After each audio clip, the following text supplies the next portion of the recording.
समय चूक पुनि का पछताने का वर्षा जब कृषि सुखाने। जी नमस्कार, मैं आशीष शंकर एक बार फिर अपने YouTube चैनल सफर शून्य से शिखर तक में आपका हार्दिक स्वागत व अभिनंदन करते हैं। आज हम बात करने वाले हैं, तमाम प्रकार के प्रश्न आ रहे थे, कुछ लोग मुझसे आके पूछ भी रहे थे और कि सर आप आज अवध ओझा जी से मिल चुके हैं। ओझा जी भारतीय जनता पार्टी में शामिल नहीं हुए, कांग्रेस में शामिल नहीं हुए और पार्टियों में शामिल ना हो के आपका दामन थाम लिया, ऐसा क्यों? कि आप अवध ओझा जी का राजनीतिक करियर आपसे शुरू करके जो उन्होंने पद प्रतिष्ठा मान सम्मान प्यार जनता के बीच प्राप्त किया था वो सब खराब हो जाएगा, बेकार हो जाएगा? क्या ओझा जी का स्तर गिरने लगेगा? आपके संगत में आने के बाद ओझा जी को भी तमाम प्रकार की प्रताड़नाएं झेलना पड़ सकता है। तमाम प्रकार की बातें प्रश्न लोग मुझसे कर रहे थे, तो हमने कहा एक छोटा सा वीडियो बना करके अपना विचार रखा जाए और आपके समक्ष पेश किया जाए। जी सही सुन रहे हैं। आज हम बात करने वाले अवध ओझा जी के बारे में। अवध ओझा जी पहली बात गोंडा के रहने वाले हैं, मत भूलिएगा कि वो गोंडा के रहने वाले हैं और गोंडा के लोग हर क्षेत्र में माहिर होते हैं। गोंडा के लोग हर क्षेत्र में माहिर होते हैं और गोंडा के लोगों को हर कार्य करने की बहुत व्यवस्थित तरीके से तरीका मालूम होता है। अब इस पर प्रश्न उठता है कि वो भारतीय जनता पार्टी को नहीं ज्वाइन किए। समय बहुत उचित चल रहा था, भारतीय जनता पार्टी से भी उन्होंने बड़े बड़े नेताओं से नजदीकियां बढ़ाई और लोकसभा चुनाव 2024 में उन्होंने प्रयागराज से भी टिकट मांगा था। ऐसा नहीं कि नहीं मांगा था, लेकिन उनको टिकट छोड़िए, उनके बारे में विचार भी नहीं किया गया कि इनको टिकट दिया जाए या ना दिया जाए। उसके बाद अमेठी से उन्होंने कांग्रेस पार्टी से भी टिकट मांगा कि लड़वा दीजिए मुझे, अमेठी से ही देख लेंगे, लड़वाइए, और वहां से भी उनको टिकट नहीं दिया गया।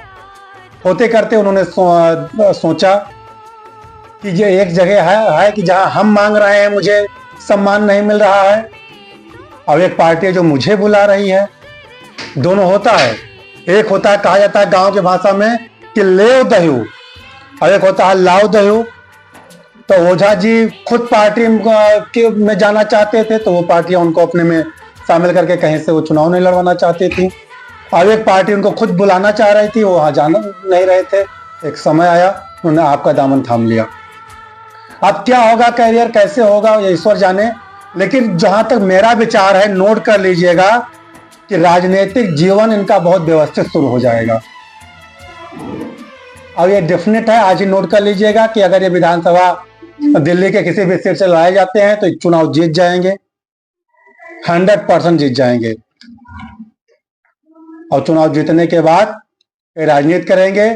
और आज ही भविष्यवाणी करता हूं कि 2029 में ये लोकसभा लड़ेंगे और बहुत बड़ी पार्टी से लड़ेंगे। आज नोट कर लीजिएगा, बिल्कुल डेफिनेट लड़ेंगे और लड़ करके लोकसभा में बैठेंगे। विद्वान आदमी है, समझदार आदमी है, पढ़े लिखे इंसान है, राष्ट्र के विषय पर युवाओं के समस्याओं पर दमदार बोलते हैं, बेदाग बोलते हैं। और चूंकि गोंडा से बार बार कहते गोंडा से बिलोंग किए हैं, तो गोंडा से इनको अच्छे से गुंडई भी आती है और अच्छे से दबंगई भी आती है और काम करना भी जानते हैं। तो नोट कर लीजिएगा। यहाँ अवध ओझा जी लोग प्रश्न कर रहे थे, अभी एक कमेंट भी आ रहा है कि अवध ओझा जी गलत किए।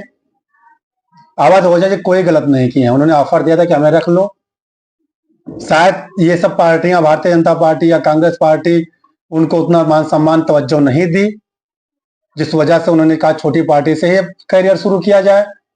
और कोई गलत नहीं है, अगर कहीं पर किसी को मान सम्मान छोटे स्तर से मिल रहा है तो आदमी को स्वीकार करना चाहिए, और ऐसा नहीं है। जो भी ओझा जी ने निर्णय लिया है, शायद मेरे विचार से और लोगों के विचार से सही है। आप पार्टी के अकॉर्डिंग में नहीं बोल रहा हूं, अब तो ओझा जी के अकॉर्डिंग बोल रहा हूं। कि उन्होंने निर्णय सही लिया है और यही निर्णय या तो राजनीति में इनको उत्थान पे ले जाएगा और या तो यही निर्णय इनका आखिरी होगा और राजनीति करियर खत्म करके वापस चले आएंगे।